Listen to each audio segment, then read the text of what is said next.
I said, that is the most expensive phone in the world, and it doesn't appeal to business customers because it doesn't have a keyboard, which makes it not a very good email machine. Ça, c'est Steve Ballmer, l'ancien CEO de Microsoft, et il pensait que l'iPhone serait un flop parce qu'il n'a pas de clavier physique.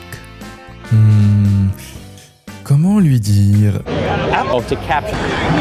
Disons juste que Apple n'a pas eu à se soucier des téléphones Microsoft très longtemps. Parce que les businessmen sont évidemment très contents de ne pas sacrifier la moitié de la surface du téléphone pour un clavier, la critique ne tarit pas d'éloges à l'égard de l'iPhone, et surtout, les chiffres de vente sont exceptionnels.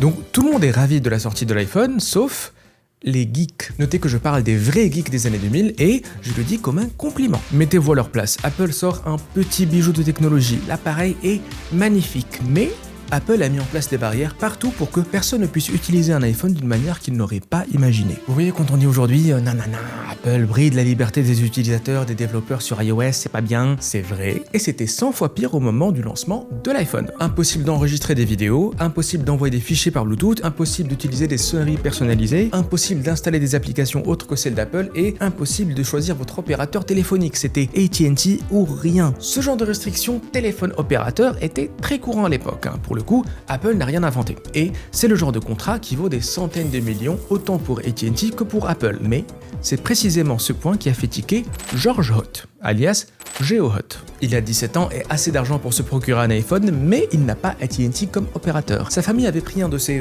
forfaits téléphoniques familiaux et ils avaient eu la mauvaise idée de le prendre chez T-Mobile. Alors que faire ? Retourner l'iPhone ? Le changer ? Bien sûr que non. À 15 ans, Geo Hot passait déjà son temps à fabriquer des robots de combat et réparer les PC de ses camarades. Si l'iPhone ne marchait pas avec T-Mobile, il fallait tout simplement corriger ça.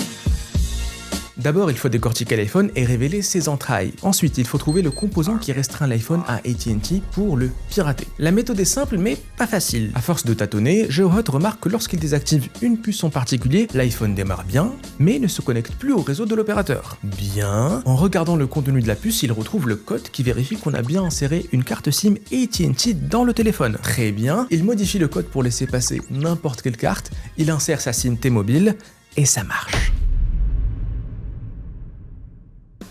GeoHot vient de libérer l'iPhone de la prison construite par Apple, il a réussi le jailbreak et, sans le savoir, il vient de porter le premier coup dans une guerre qui va durer des années. Il poste tout de suite son exploit sur son blog et sur YouTube, et la communauté des hackers s'enflamme. Les messages affluent et, attention alerte nostalgie, tous ses potes le félicitent sur MySpace. Et alors qu'il aurait pu monter un business très lucratif en gardant sa méthode de jailbreak pour lui, il la partagera gratuitement au monde entier. Et il aura même l'audace de call out Steve Jobs en direct à la télé pour lui dire « Hey Steve, on se prendrait pas un petit café ?» Bien malin sera celui qui pourra me dire ce que devait penser le patron d'Apple quand il a vu qu'un ado avec une semi-moustache avait réussi à déjouer les protections de 2 des plus grandes entreprises américaines. En tout cas, la réponse publique de Steve Jobs a été très élégante et semble tout droit sortie d'un manuel sur la communication de crise de l'entreprise. Entre Apple et ses hackers, c'est un jeu du chat et de la souris. Mais je ne sais pas qui est qui. Ma théorie personnelle, et je veux bien votre avis, c'est que Apple ne devait pas être vraiment mécontent de voir que les gens étaient prêts à investir autant de temps et d'efforts juste pour pouvoir utiliser un iPhone. Et même si, oui, Apple devra corriger les failles qui ont mené au jailbreak, et donc combattre le jailbreak, un iPhone vendu, ça reste un iPhone vendu.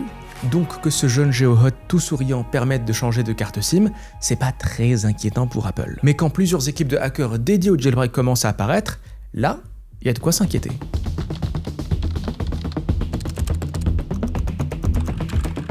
GeoHot, c'est le nom qu'on retient lorsqu'on pense au jailbreak. C'est lui qui a franchi en premier à la ligne d'arrivée, mais son exploit n'est pas celui d'un seul homme. Plein d'autres développeurs ont contribué au jailbreak de l'iPhone au fil des ans, notamment la sobrement nommée iPhone Dev Team. Voir ce logo d'ananas apparaître sur son iPhone était le symbole d'un débridage réussi, la preuve que vous apparteniez désormais à la grande famille du jailbreak et que vous allez bientôt pouvoir profiter du travail de Sorik.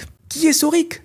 C'est celui qui a donné au jailbreak un intérêt bien plus grand que juste utiliser une carte SIM différente. C'est la deuxième personne sur cette photo dont le nom apparaît en bleu sur Wikipédia, c'est le créateur de Cydia.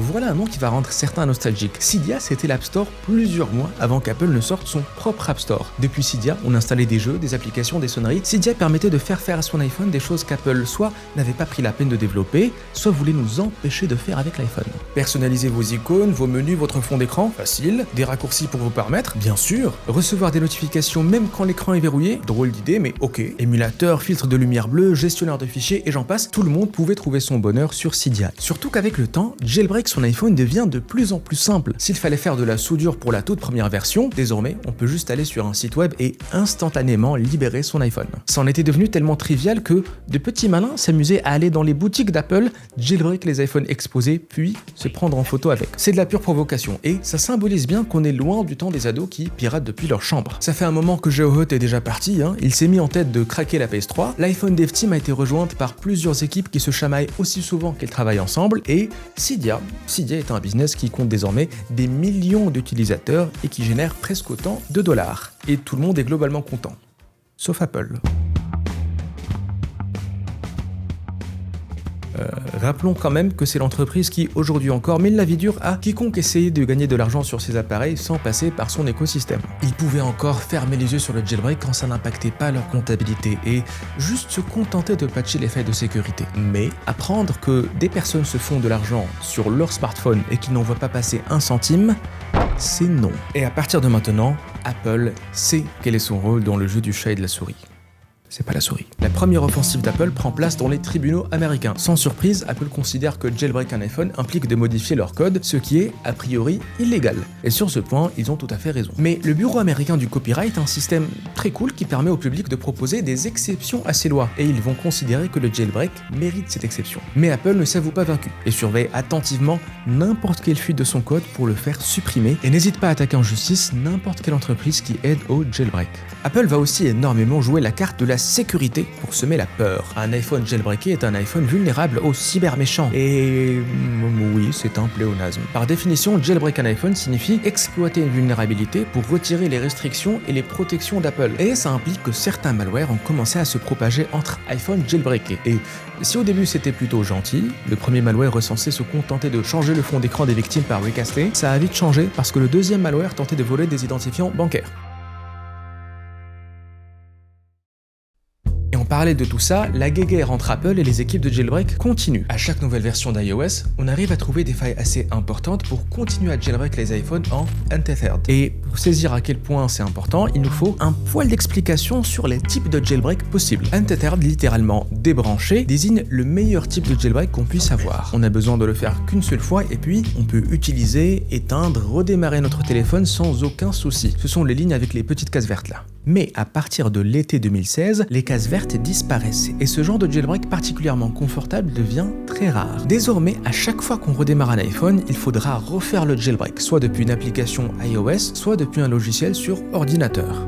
Comment est-ce qu'Apple a réussi tout d'un coup à fortifier ses défenses ?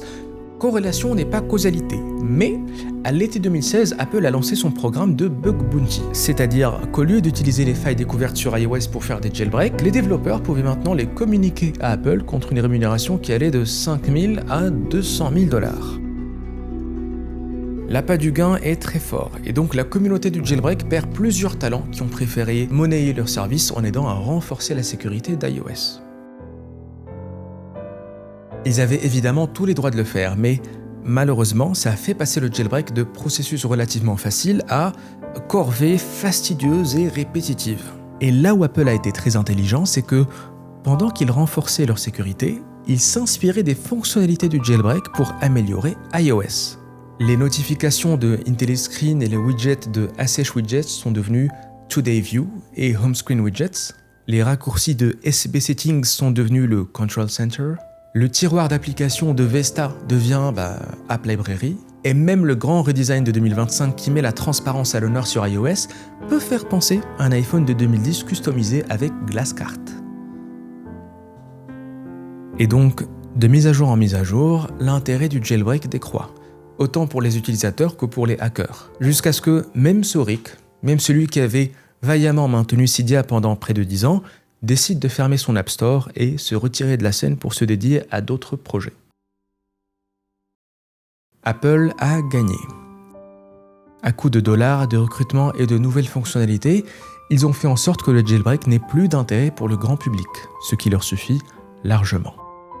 Mais le jailbreak n'est pas mort. Pour quiconque en a le courage et la patience, il existe toujours des moyens d'obtenir un peu plus de liberté sur son iPhone, de redonner une deuxième jeunesse à de vieux appareils ou tout simplement se remémorer un temps désormais révolu. Et à l'heure où Apple est sous le feu des critiques pour sa position de monopole et ses pratiques déloyales présumées, à l'heure où on lui demande justement d'avoir un système plus ouvert et des rémunérations plus justes, n'oublions pas que le premier à avoir ouvert une brèche dans leur défense, c'est un petit ananas.